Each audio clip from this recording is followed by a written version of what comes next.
Seja bem-vindo a este nosso encontro semanal aqui no Porto Canal em torno das questões da história, da memória, dos lugares. E a esse propósito, recordo-vos que temos vindo a calcorrear algumas das mais históricas e emblemáticas ruas da cidade do Porto. Esta semana fizemos uma parte do percurso da Rua de Sá da Bandeira. É exatamente esse o tema da semana. Como é habitual, contamos aqui em estúdio com um convidado que nos irá auxiliar a conhecer um pouco melhor a Rua de Sá da Bandeira e alguns dos seus monumentos. É o Dr. Manuel de Sousa, a quem desde já agradeço a presença, um colaborador deste programa, uma vez que é ele também o responsável pela página no Facebook do Porto Desaparecido, mas já lá iremos. Primeiro, vamos então ver a peça sobre a Rua de Sá da Bandeira. Eu e o Manuel Sousa estaremos aqui, quando consigo desse lado. Até já.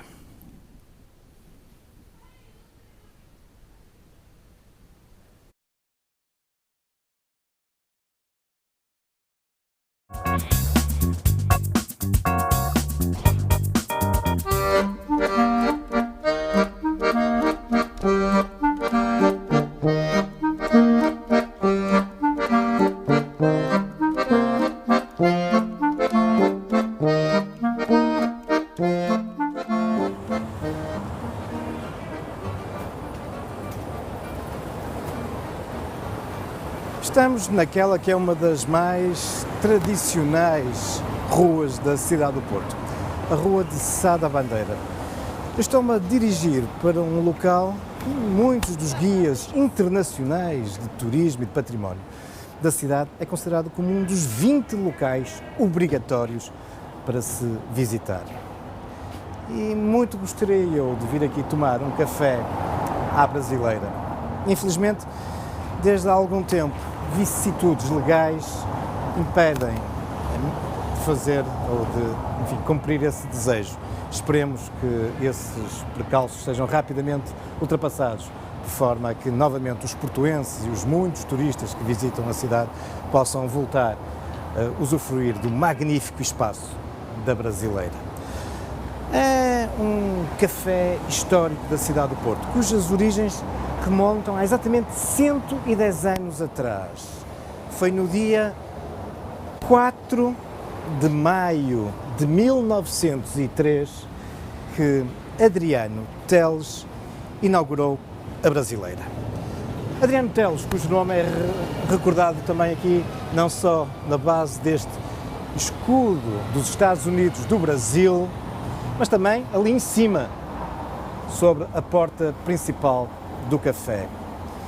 E porquê os Estados Unidos do Brasil? Tem tudo a ver com o facto de este farmacêutico do Porto, Adriano Teles, ainda relativamente novo, ter emigrado para o Brasil, para a antiga colónia portuguesa no sul da América.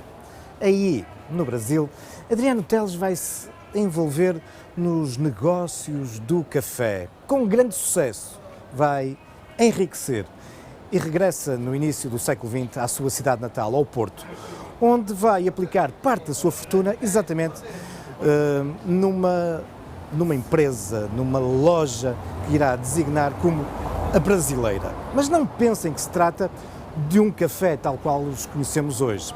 Nessa época não era ainda habitual beber café em espaços públicos.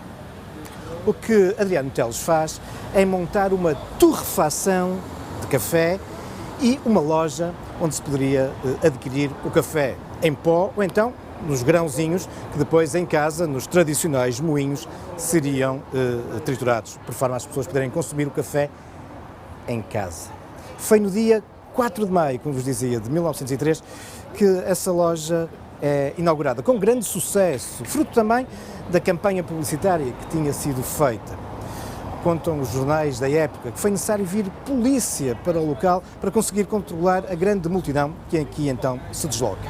Mas era apenas e só uma torrefação e uma loja de café. E prova disso é que durante os primeiros anos, 13 anos da Brasileira, Adriano Teles oferecia o café em chávena a quem aqui viesse comprar os pacotinhos de café em pó ou em grão. Mas os anos foram passando e a moda de se beber café começa a alicerçar-se na cidade. E por isso também a brasileira começa a abdicar de alguns dos seus espaços de armazém para aparecerem salas, salões para se beber o café. A brasileira, que fruto do gênio de Adriano Teles, vai também desenvolver importantíssimas campanhas publicitárias. Em muitos locais da cidade vai começar a surgir a famosa frase que bom café é o da brasileira. Isto ao mesmo tempo que vão surgindo outras brasileiras famosas do país, de Braga, em Lisboa, em Coimbra. O atual e belíssimo edifício data de uma profunda transformação em 1938, envolvendo nomes consagrados da arquitetura e da arte da cidade do Porto. Um espaço luxuoso, com decorações em alabastro, esculturas, espelhos importados de França. A brasileira tornava-se cada vez mais num local obrigatório de encontro na cidade, espaço de debates, de tertúlias. Aqui se encontravam muitos escritores, muitos artistas, pensadores. E vai ser também, particularmente nos anos 50 e 60, um local de encontro das pessoas que gostam de debater a política, apesar de estarmos, obviamente, durante o Estado Novo, o regime ditatorial, e debater política em público não fosse propriamente algo de muito fácil. Um aspecto curioso e que era bem conhecido é que os adeptos do regime de direita se localizavam no lado esquerdo do café, enquanto que os oposicionistas de esquerda se concentravam no lado direito da brasileira. Mas para lá de toda essa gente, de artistas, pensadores, escritores, a brasileira é também desde muito cedo um local de encontro de atores, encenadores e de gente ligada ao teatro. Até porque, em boa verdade, a muito poucas dezenas de metros deste histórico Café do Porto, se localiza aquele que é um dos históricos teatros da cidade, o Teatro Sá da Bandeira.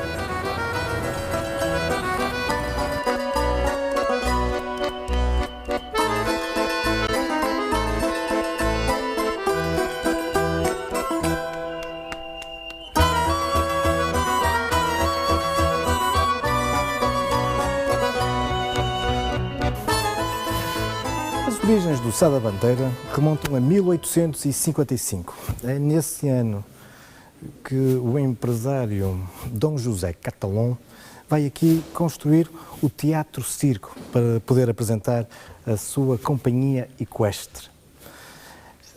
Este barracão em madeira irá subsistir até 1867, quando é substituído por uma construção já em pedra e cal, que, no entanto, vai durar muito pouco tempo, apenas 10 anos.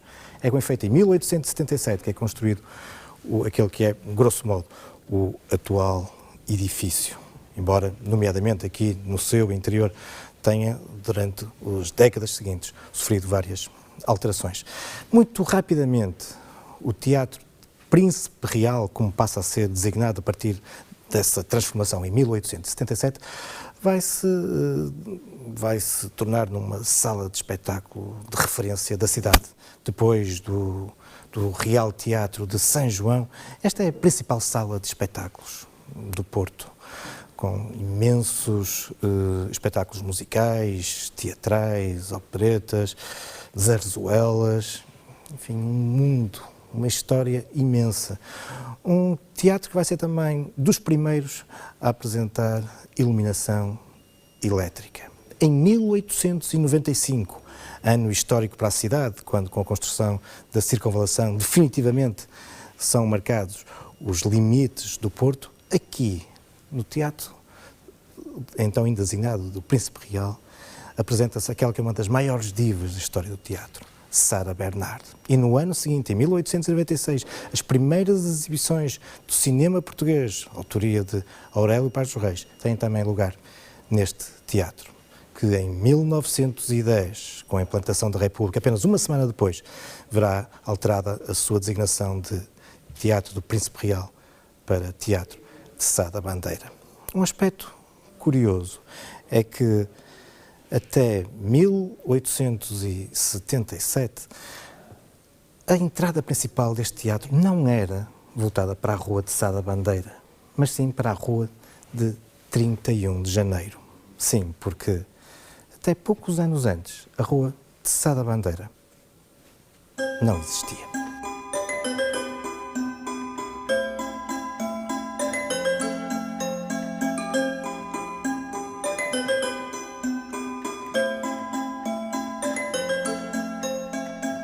Com efeito, a Rua Sá da Bandeira só começou a ser aberta em 1836. Até aí, mais precisamente até 1834, quando, na sequência da vitória dos liberais na Guerra Civil que os opôs aos absolutistas, se deu a extinção das ordens religiosas, meramente masculinas. Bom, até aí, dizia-vos eu, este espaço pertencia a um convento que tinha uma enorme cerca, uma enorme propriedade. Era o convento da Congregação de São Filipe Neri dos Clérigos Reformados do Oratório. Bom, convenhamos que era uma designação muito grande e por isso ficou conhecido popularmente, de uma forma muito abreviada, como o Convento dos Congregados. Exatamente, dos Congregados. Ainda hoje, a Igreja dos Congregados continua a dominar uma parte importante do centro da cidade. Mas é apenas e só a Igreja que subsiste, porque da vasta cerca, da parte conventual, sacristias, hortas, tudo isso vai ser nacionalizado em 1834, na sequência da lei que há pouco referi, que extinguiu, que nacionalizou os bens dos conventos, e depois será, durante os anos seguintes, vendido em asta pública. Ou então, os bens revertem a favor das autarquias locais ou do Estado. Aqui, no caso do Porto, uma boa parte dos terrenos da cerca foram, de facto, vendidos a particulares, ou então foram também utilizados pela Câmara Municipal para abrir algumas novas artérias. Caso da Rua de Sá da Bandeira. Dos Congregados, resta até aos nossos dias a Igreja e, curiosamente, aqui nas traseiras desse monumento, subsiste esta pequena e estreita viela que mantém essa memória, porque estamos a falar, afinal, da Travessa dos Congregados.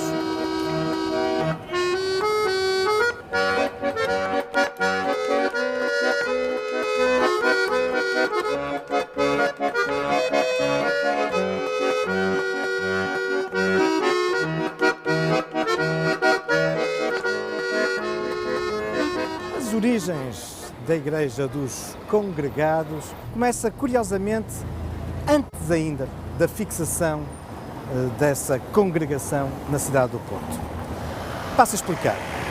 Em 1662, ainda cá não estavam os clérigos da Congregação de São Filipe Neri, existia na cidade uma confraria de vocação a Santo António de Lisboa.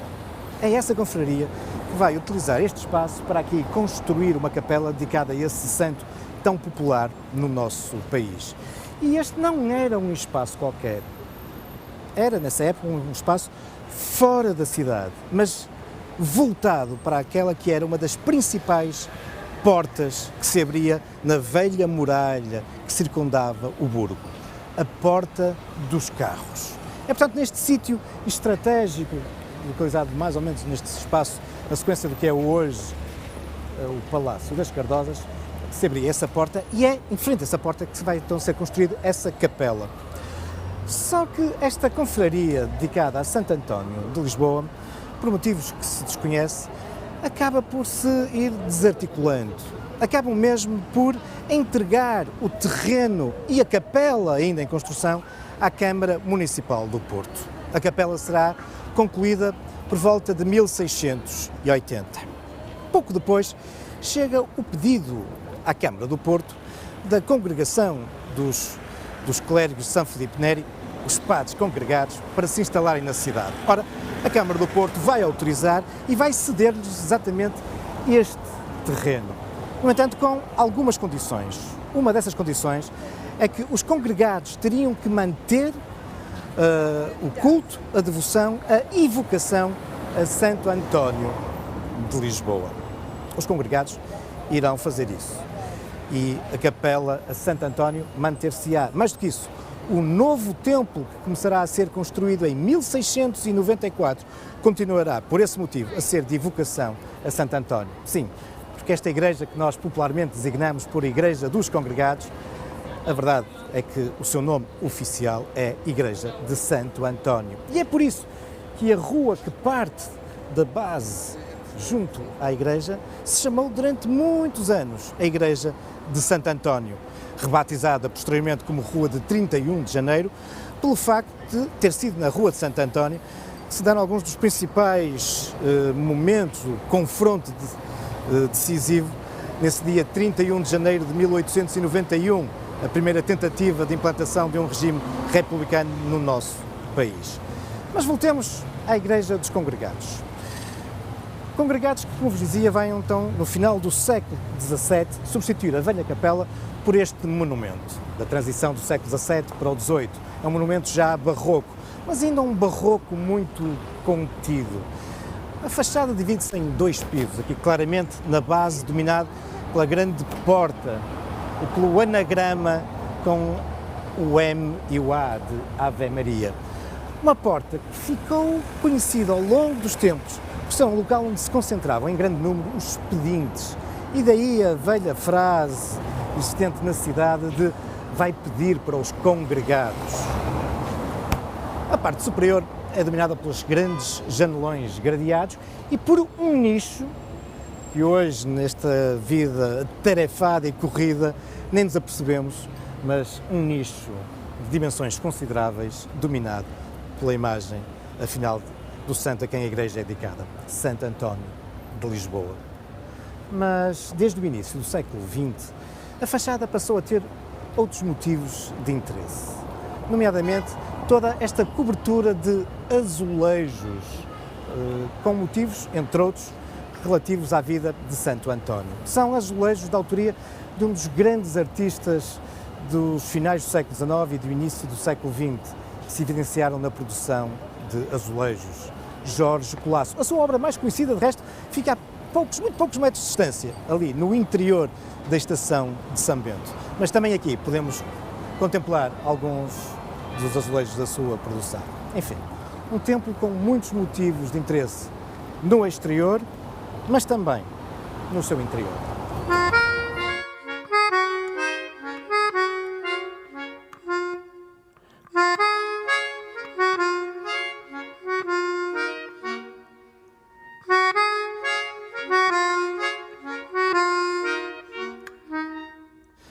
A Igreja dos Congregados, a Igreja de Santo António, apresenta no seu interior uma única nave, monumental. É encimada por uma belíssima abóbada em tijolo magnificamente pintada. Outra estrutura que se destaca no interior da igreja é o seu coro alto, cuja balaustrada é em madeira de jacarandá. Este coro alto onde me encontro, onde se localiza também o magnífico órgão de tubos. E é sob este coro alto que logo à entrada da igreja se encontra o altar talvez mais devocionado do templo. O altar onde encontramos a imagem do padroeiro da igreja, de Santo António. Curiosamente, este santo encontra-se, que não podia deixar de ser, no altar-mor, com uma imagem de dimensões razoáveis. Mas é esta pequenina imagem neste altar lateral que suscita, de facto, a maior atenção por parte dos fiéis. Ao longo da nave, nas paredes laterais, vão-se abrir mais uma série de altares, com um discurso artístico posterior à fachada da igreja, um discurso claramente neoclássico, mas o barroco volta a estar em evidência na cabeceira da igreja. Com efeito, encontramos aqui peças do apogeu do barroco, obras em talha dourada, que são verdadeiras obras-primas. Destacam-se os dois altares laterais, os que ladeiam o altar-mor. Um deles apresenta ou é consagrado à Sagrada Família e é muito provavelmente o altar da cidade que reúne mais relicários. Ao longo da talha podemos ver imensas relíquias de muitos santos, com destaque, como podia deixar de ser, para a relíquia do Papa São Clemente. No lado oposto temos o altar de Nossa Senhora das Dores. E aqui existe um aspecto muito curioso. Poucos centímetros acima da imagem de São Pedro, podemos observar um pequeno orifício. Um pequeno orifício que, no entanto, podia ter sido um enorme estrago. Não só neste retábulo, mas em toda a igreja. Passo a explicar. Temos que recuar ao dia 6 de fevereiro de 1927. Nesse dia, uma granada parte os vitrais da fachada da igreja, atravessa todo o interior do templo e vai de encontro a este retábulo. Parte a madeira, mas acaba por não explodir.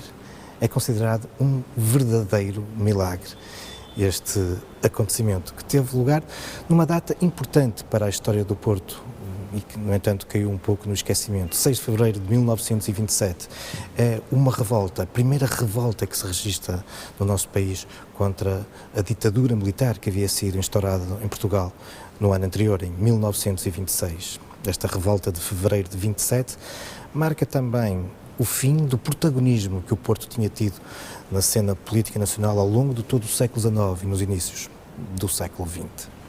Mas, voltando ao interior desta magnífica igreja, temos também que chamar a atenção para a sanefa sobre o arco do altar-mor. É com efeito também uma belíssima peça do barroco. Já o altar-mor regressa a um discurso estético mais próximo do neoclássico. Mas, nesta altura, provavelmente estar-se-á a interrogar, mas se tinha dado a nacionalização dos bens, a extinção da Ordem dos Congregados em 1834, como explicar então que a Igreja esteja novamente ao culto? Bom, essa é uma história que vos vou contar novamente no exterior da Igreja.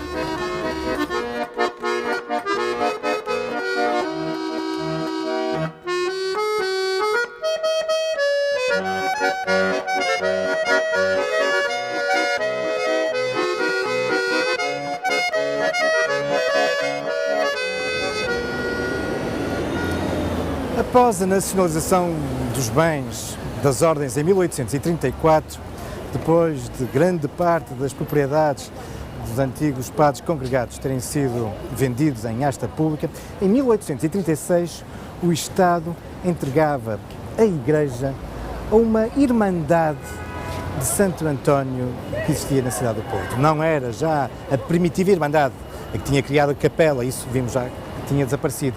Mas desde os inícios do século XVIII que surgira uma nova Irmandade de Santo António, que funcionava junto aos congregados. É essa Irmandade que vai tomar nas suas mãos o destino desta Igreja, até aos nossos dias.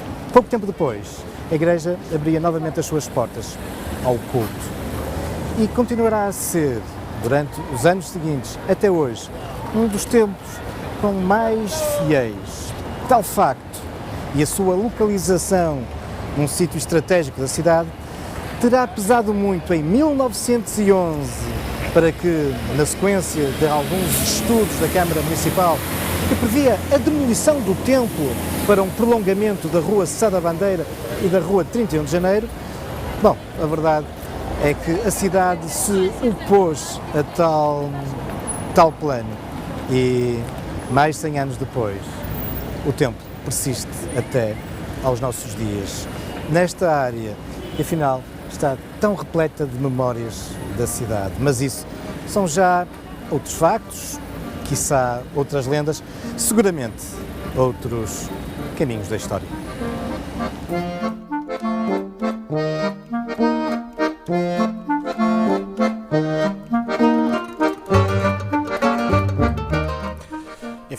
A Igreja dos Congregados, o Teatro Sá da Bandeira, o Café Brasileira, são apenas alguns exemplos do vasto, muito vasto património que esta artéria, a Rua Sá da Bandeira, da cidade do Porto, apresenta. Teremos ainda que continuar a trilhar a rua e ir-nos cruzando com outros motivos de interesse. Isso ficará para futuros episódios. Mas só os motivos que hoje apresentamos já darão seguramente para uma longa conversa com o nosso convidado, o Dr. Manuel Sousa, licenciado em Ciências Históricas pela Universidade Portucalense, com um Master em Relações Públicas e Comunicação Empresarial, pós-graduação em Marketing Digital. E esta questão do marketing digital é importantíssimo, como veremos já de seguida. Frequenta atualmente o mestrado na Faculdade de Letras da Universidade do Porto, ligado ao turismo. E porquê é que eu estava a dizer esta questão da importância do marketing digital?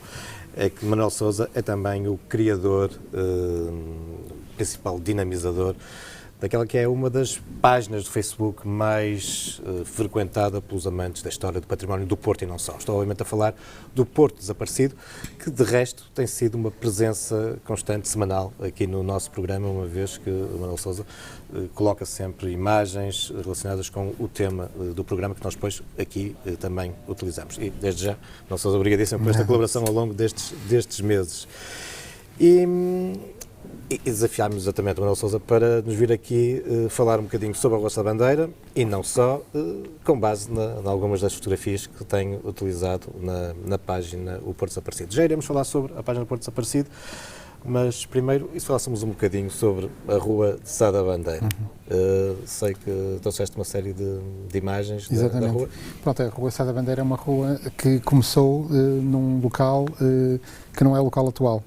Ou seja, o início da rua foi o que é hoje chamado Sampaio Bruno. A rua foi aberta inicialmente para ligar a Praça Nova, a Praça Dom Pedro, Praça da Liberdade atualmente, à Rua do Bom Jardim, que era a grande ligação de saída da cidade para Guimarães. A Rua do Bom Jardim, apesar de ser uma rua tortuosa, era uma rua bastante extensa. A grande saída, não é? E a ideia inicial foi ligar estas duas ruas e abrir uma primeira rua que se chamou Sá da Bandeira. O Sá da Bandeira ainda era vivo, foi preciso pedir autorização para usar o nome. E essa rua era a que hoje se chama Sampaio Bruno. Entretanto, deixa-me interromper, porque de facto eu na peça não foquei isso. Já falámos de Sá da Bandeira em episódios anteriores, mas só recordar às pessoas que quando se fala de Sá da Bandeira estamos a falar de Bernardo de Sá Nogueira, aquele que foi um dos heróis do Cerco do Porto, um homem que se evidenciou do ponto de vista militar no cerco e nas guerras liberais, e depois foi um importante estadista ao longo do século, em meados do século XIX. Exatamente. Temos estado aqui a ver algumas das imagens que trouxeste. São episódios do crescimento da rua. Esta é uma perspectiva do Mercado Bolhão, por isso antes de ser construído o edifício, não é que existe, na altura que era ainda a céu aberto, e a rua foi crescendo para norte, progressivamente, por etapas. Esta era a parte final da Rua do Bom Jardim, ou seja, onde agora está ao lado dos congregados. Os congregados aqui estão à esquerda e a Rua 31 de Janeiro, na altura Santo António, está à direita. E aquela era a saída de Bom Jardim para a praça da Almeida Garrett, e só posteriormente, só no início do século XX, é que se fez o alargamento da rua e então ela foi anexada de certa maneira, que é o que se vê nesta imagem. Sim, já a construção já a rua bastante mais alargada e que se fez a ligação de Sá da Bandeira com a Praça da Almeida Garrett. E foi só nessa altura que a rua primitiva Sá da Bandeira passou a Sampaio Bruno e foi, digamos, desanexada da rua. Nesta imagem estamos a ver um edifício que há, enfim, alguns dos telespectadores, já com mais alguma idade, lhes dirá muito, aos mais recentes, nem por isso, que eram uns famosos armazéns que existiam junto ao Teatro Sá da Bandeira, não é? À frente, por isso, do lado esquerdo é o Teatro Sá da Bandeira e depois à direita os armazéns Hermínios, que ocuparam um local que foi anteriormente ocupado pelo Teatro Baquet, que foi um teatro muito importante na cidade do Porto, que tu irás falar nós falamos um bocadinho mais à frente, não é? Mas só dizer aos mais novos que aquele edifício é o local onde hoje se encontra um novo hotel da cidade, o Hotel Teatro. E pronto, os armazéns Hermínios foram um pouco um Corte Inglês antes do seu tempo, digamos, um dos grandes armazéns comerciais, como houve outros armazéns de Nascimento, por exemplo, e a Capela, etc. Esta imagem que trazes, desculpa interromper, é também muito interessante, porque tem a ver, obviamente a Rua Sá da Bandeira, mas tem a ver com decorações que se faziam na rua por altura do São João. Do São João, exatamente. E este aqui é do Carnaval. O Carnaval era uma festa muito comemorada na cidade. Há um Carnaval de 1905 que é particularmente lembrado e faziam enormes cortejos pela cidade. Os fanianos, por exemplo, colaboravam ativamente, faziam carros alegóricos e era uma festa de uma grande amplitude, se calhar até certo ponto comparável ao Santo António. Faziam-se comboios especiais para o Porto, com bilhetes especiais para trazer pessoas de vários pontos do país. E isto é uma casa comercial na rua Sá da Bandeira, ou seja, Sá da Bandeira, que este edifício ainda existe, ainda é uma ótica, creio eu, em baixo. E os edifícios eram digamos... E a Rua Sá da Bandeira era, de facto, um dos palcos privilegiados da cidade. Para exatamente, porque era uma rua desafogada, era uma rua muito larga, era uma rua recente, não é? Claro. Para a época, e a rua foi crescendo, foi sendo prolongada progressivamente para norte, até o Bolhão, depois até a Formosa, a Rua Formosa, depois progressivamente mais para norte, aí que só foi concluída pelos final dos anos 50 ou princípios dos anos 60, é que se chegou a Gonçalo Cristóvão. É de facto uma rua que demorou imenso tempo. Demorou muito tempo. Mas é curioso, porque caminhar ao longo da rua Sá da Bandeira, vamos apercebendo também, quanto mais vamos avançando para norte, de facto, numa transformação da própria tipologia dos edifícios. Vamos fazendo também um percurso. É uma viagem no tempo. É uma viagem no tempo, só numa rua. Subindo a rua, exatamente, é curioso. Exatamente. Trouxeste também um conjunto muito interessante de imagens relacionadas com o teatro na cidade. Isto a propósito do Teatro Sá da Bandeira, eu pedi ao realizador se podia pôr também essas imagens, porque a Rua Sá da Bandeira é, obviamente, conhecida pelo seu emblemático teatro, mas as origens do teatro começam antes. Sim, houve outros. O primeiro teatro lírico, o primeiro edifício em que se sabe em que há provas documentais, foi o Corpo da Guarda, o Teatro Corpo da Guarda. Não há imagens, mas não há trouxeste imagem, é um desenho, e há outras ilustrações, que ficava nas cavalariças. Foi uma adaptação das cavalariças da Casa dos Duques de Lafões, no Corpo da Guarda, por isso era no local onde atualmente está a Avenida Ponte, onde atualmente está a Avenida. Exatamente, é uma das áreas que... desenho, onde está atualmente a avenida que liga a Praça da Almeida Garrete ao tabuleiro superior da Ponte de Dom Luís, que hoje em dia tem, digamos, pouca utilidade, foi feito nos anos 50, e a construção dessa avenida arrasou por completo todo o quarteirão que ali existia da cividade, onde estava então esse primeiro teatro lírico. Aqui estamos a ver gravuras do teatro que falaste há pouco, do Teatro Baquet, exatamente. É uma das maiores tragédias na história da cidade. O Teatro Baquet foi criado por um alfaiate, chamava-se António Pereira, e depois era uma pessoa muito viajada, e numa dessas viagens, ele quando regressou, passou-se a intitular António Pereira Baquet, por isso adotou esse nome. E o sonho dele, de facto, era criar um teatro, acabou por criar um teatro em 1858, e o teatro teve muito sucesso. Entretanto, 30 anos mais tarde, por isso já foi em 1888, no dia 20 de março, deu-se um grande acidente, um incêndio. Houve vários teatros no Porto que foram consumidos por incêndios. Este foi um deles, e este foi talvez o mais dramático. Morreram à volta de 100 pessoas, 100 e poucas Estamos pessoas. A ver aqui imagens aliás, há um túmulo coletivo em Agramonte, onde estão muitos... Aqui vemos o edifício já enteipado, não é? Bom, este edifício tinha duas frentes. Esta era a frente para a Rua de Santo António, atual 31 de Janeiro, e depois tinha outra frente, que era o que se via a imagem há pouco, para a Rua de Sá da Bandeira, por isso tinha duas frentes. O acidente, em grande parte, deveu-se ao facto de a frente de Sá da Bandeira ser menos conhecida. Isso obrigou, ao criar essa segunda fachada em Sá da Bandeira, obrigou a alterações no teatro, o que fez com que a plateia ficasse a dois andares mais abaixo, na Rua Santo António. Quando se deu o incêndio, as pessoas fugiram maioritariamente para a saída antiga, em Santo António, e como havia dois andares de escadas, muitas acabaram por morrer, de facto, e foi de facto uma grande tragédia. Tanto mais quando se deu o incêndio, eles desligaram a iluminação a gás e todo o teatro ficou mergulhado nas trevas. Exatamente. E por isso foi... E fala-se também de que as portas abririam para dentro, e que os primeiros, quando chegam, depois são empurrados pelos restantes, já não conseguem abrir. Houve uma série de melhorias que depois foram introduzidas nos outros teatros, com medidas para precaver acidentes idênticos. Isso aconteceu, por exemplo, no Teatro do São João, em que eles fizeram escadas de incêndio por fora e outras medidas, para evitar, na sequência do Teatro Baquet, para evitar acidentes parecidos, e de facto o teatro acabou também por ser vitimado por um incêndio, em 1908, mas em que não houve vítimas. Mas o que não deixa de facto de ser curioso e sintomático, e do espírito que se vive na altura na cidade, é que a visita às vítimas e aos familiares das vítimas foi feita simultaneamente pela rainha e pelo líder dos republicanos na cidade do Porto. Sim, então sim, ali, sim, na altura, uma união em torno da questão da tragédia. Exatamente. Começamos já há pouco a ver outras imagens que nos trouxeste de outros cinemas, alguns dos quais nem sequer são aqui do centro da cidade. Exatamente. Mas que na página do Porto Desaparecido... Pronto, eu trouxe alguns, obviamente que isto é só uma pequena amostra. Este aqui é o Val Formoso, que é bastante diferente, é dos anos 40 do século XX, mas pronto, também foi cine-teatro, não é? Um teatro e um cinema emblemático para muitas pessoas da nossa geração e mais velhas, com concertos, etc. O Val Formoso foi um desses pontos também interessantes da cidade. Depois há outros, eu trouxe outras fotografias.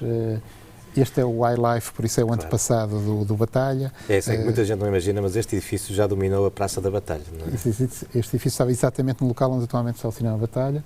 O Wildlife surgiu pela primeira vez na Feira de São Miguel, na Rotunda da Boa Vista, era um barracão em madeira, e depois foi sendo melhorado, foi transferido para a cordoaria e depois para a Batalha naquele local.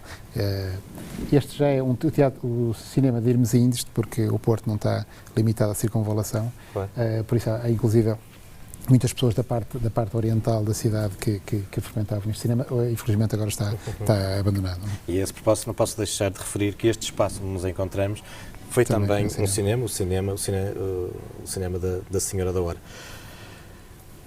Trouxeste também um outro conjunto de imagens muito significativas e muito interessantes sobre os cafés, uma vez que nós abordámos o histórico café a brasileira, e a cidade de Porto é de facto uma cidade que desde o século XIX a sua vida se vai cruzando com os cafés, não é? Exatamente.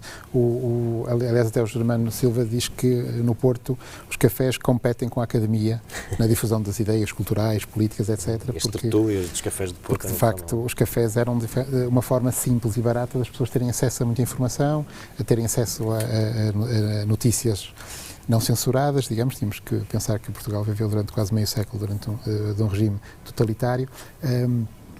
E nos cafés também se reflete muito da vida da cidade. Os cafés são de autorias de grandes arquitetos do Porto, os decoradores eram os mais importantes decoradores, pintores colaboravam também na decoração dos cafés. Os cafés eram frequentados pela elite cultural, intelectual, financeira, até do país. Do país, da cidade, queria dizer. Esta fotografia mostra-nos um pouco da muralha, por isso aquele bocadinho que está ali, aquela torre e um bocado do lado direito é a muralha fernandina. No sítio onde hoje temos a estação de São Bento, não é? Exatamente. A estação de São Bento, ou na altura o convento de São Bento da Ave Maria, estaria à direita, por isso já não é apanhado nesta fotografia, mas vê-se o que ainda sobrava do muro. E encostado ao muro, vê-se ali uma casa muito pequenina que foi o Botequim do Frutuoso, que foi um dos primeiros cafés. Os cafés, obviamente, no século XIX não eram comparáveis aos cafés atuais, eram muitíssimo mais simples e serviam também refeições, normalmente, serviam vinhos, um grande sortido de vinhos, e café que quase sempre era misturado com aguardente, com anis, com outras bebidas alcoólicas. E essa designação Botequim perdurou praticamente em todo o século XIX, e aliás ainda é amplamente usada no Brasil. Em Portugal acabou por ser substituído por café, em grande parte por causa da venda do café que se popularizou. Aqui é um dos anúncios da Brasileira. Sim, há pouco eu referi isso, não é? A famosa frase publicitária, o melhor café é o da Brasileira, que traz aqui num cartaz, mas também eu sei que tem a seguir uma fotografia das pinturas deste mesmo slogan. Exatamente. Pronto, isto é um outro anúncio, mas a seguir creio que está exatamente essa imagem. A Brasileira foi, em alguns aspectos, muito inovador, porque esta é a esquina, é completamente diferente agora, é a esquina de Santa Catarina com Passos Manuel, onde está o Café Majestic, mais ou menos, é nessa zona.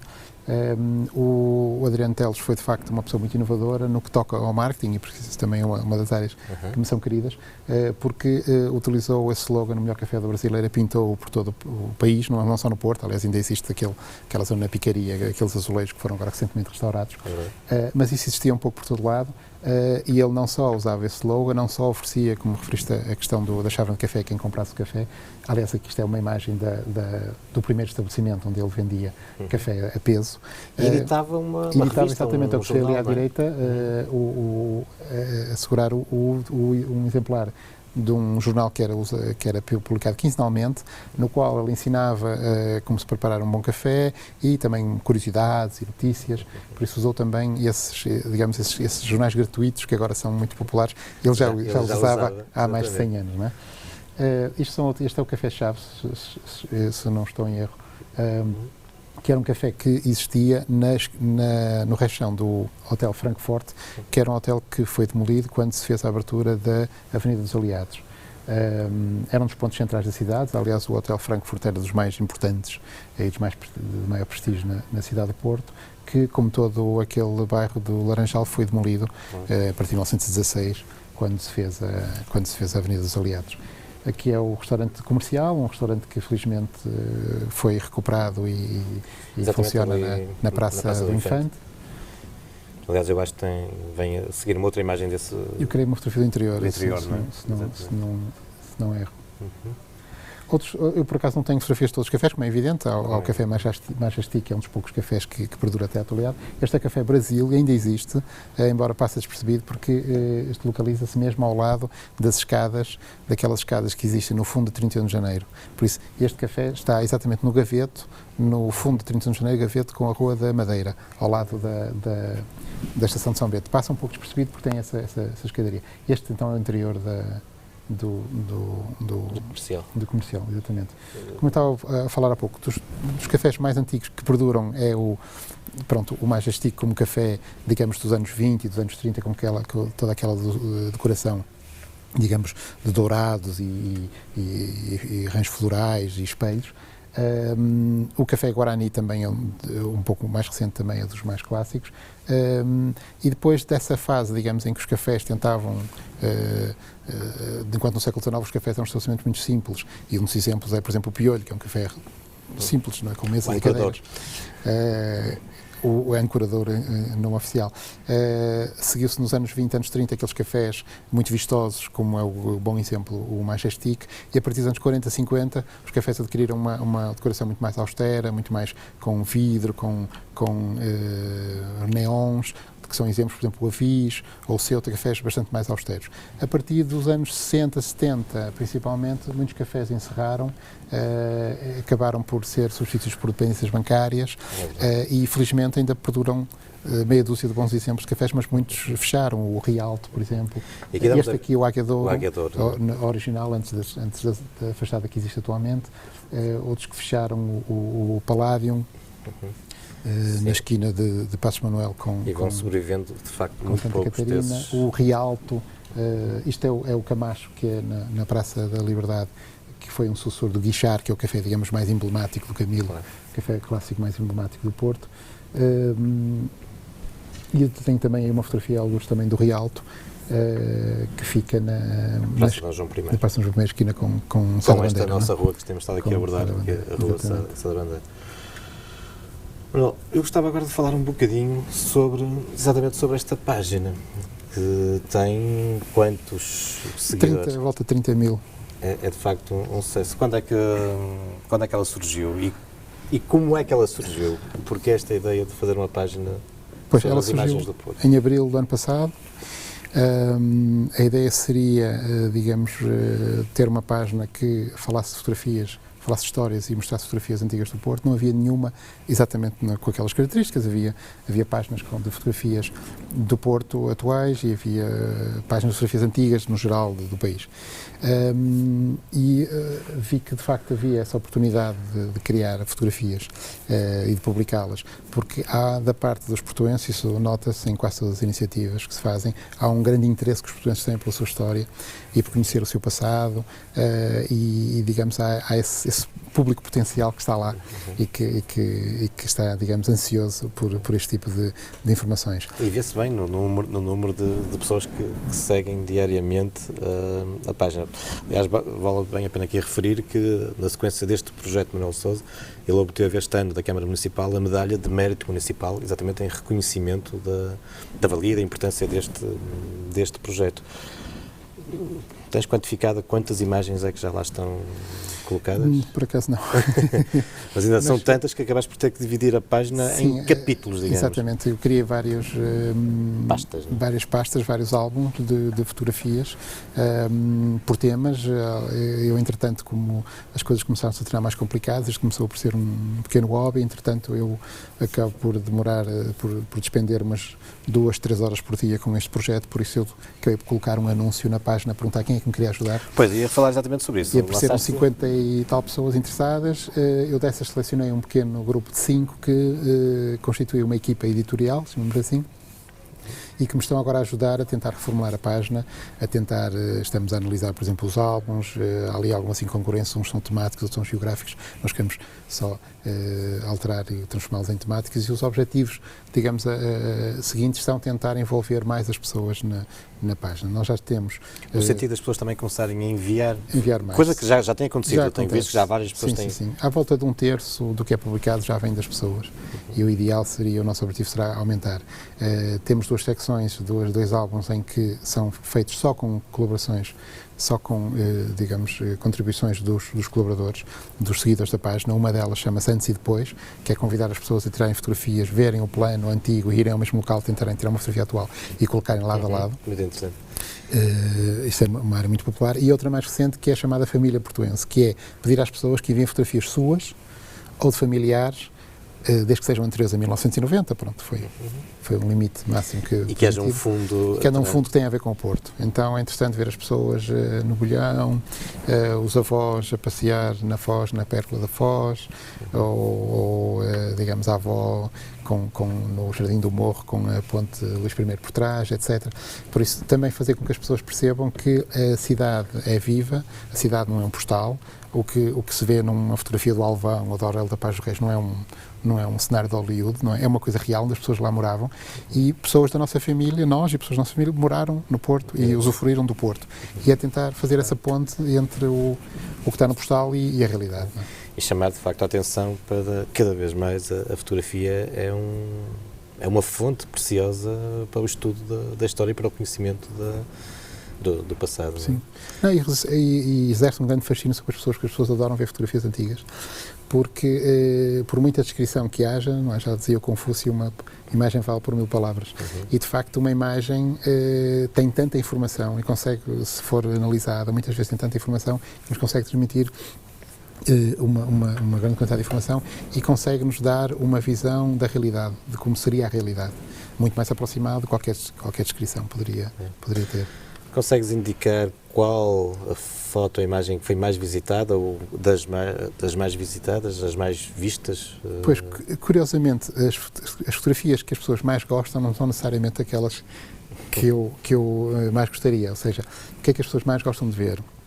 As pessoas gostam muito de ver fotografias de 20, 30 anos atrás, onde elas ainda se identificam. Gostam de ver fotografias, por exemplo, da Avenida dos Aliados e lamentarem-se porque já não existe a calçada portuguesa. Ou seja, não etc. são as fotos mais antigas? Não são as fotos mais antigas. As fotos que as pessoas mais gostam são as fotos que dizem alguma coisa, que lhes dizem alguma coisa ainda. Quanto mais distanciada a realidade, ou há o fator surpresa, porque de facto aquilo que hoje nós conhecemos de uma forma era completamente diferente e surpreende, não é? Mas o que as pessoas mais gostam, e onde há centenas, tem uma agora recentemente, tem 800, se não me engano, 875 partilhas, em que as pessoas partilham e gostam, que é uma fotografia da Avenida dos Aliados. Imagino com os canteiros, exatamente, esta intervenção. A memória das pessoas muitas vezes limita-se, em certa medida, ao que nós nos lembramos, ou que nossos pais contam, ou quanto muito o que nós ouvimos falar dos nossos avós. Por isso, o que está num horizonte de 50 ou 60 anos. O que está para trás, as pessoas não sabem. E por isso muitas vezes encaram, por exemplo, a calçada portuguesa como um património tipicamente portuense, quando a primeira vez que aquilo foi colocado foi na altura que a Câmara queria dar prestígio à Praça Nova e mandou ouvir uns canteiros de Lisboa para fazerem uma calçada à lisboeta, não é? E é isso, ou por exemplo os azulejos, não é? As pessoas que eram tão deslumbradas com a decoração do Jorge Colasso da Estação de São Bento, que quiseram reproduzir aquilo pela cidade toda. E agora, se alguém tirar os azulejos, as pessoas acham que é um património, não é? O que é um património? Mas há aí sempre, digamos, em qualquer intervenção que se faça na cidade, como é evidente, há sempre um grande grau de subjetividade, porque o que é genuíno? A calçada portuguesa não é genuína do Porto, E por isso, mas por isso também, de facto, a utilidade da fotografia como um registro e poder Sim, mostrar. pôr as pessoas em discussão, não é? Exatamente. Pôr as pessoas a discutir os assuntos. E isso é outra das grandes vantagens da página do Porto Desaparecido, é depois todo o diálogo, toda a troca de informações que se gera. Bom, só que já não temos muito tempo para continuarmos a falar. Não vou dar a indicação de qual é a forma de se fazer um gosto na página, porque ao longo de todo o programa foi surgindo essa referência, seguramente que os interessados tomaram nota da página do Facebook do Porto Desaparecido. Também não posso deixar de referir que poderá fazer os comentários, ir acompanhando o nosso programa também através da nossa página do Facebook, dos Caminhos da História. E agradecer uma vez mais ao Manuel Sousa, não só a sua presença hoje, mas a presença que tem marcado ao longo destes últimos meses aqui nos Caminhos da História, colaborando com imagens para o nosso programa. Agradecer a si que esteve desse lado e marcar encontro para 2 a 8 dias. Desejar-lhe uma boa semana. Boa história.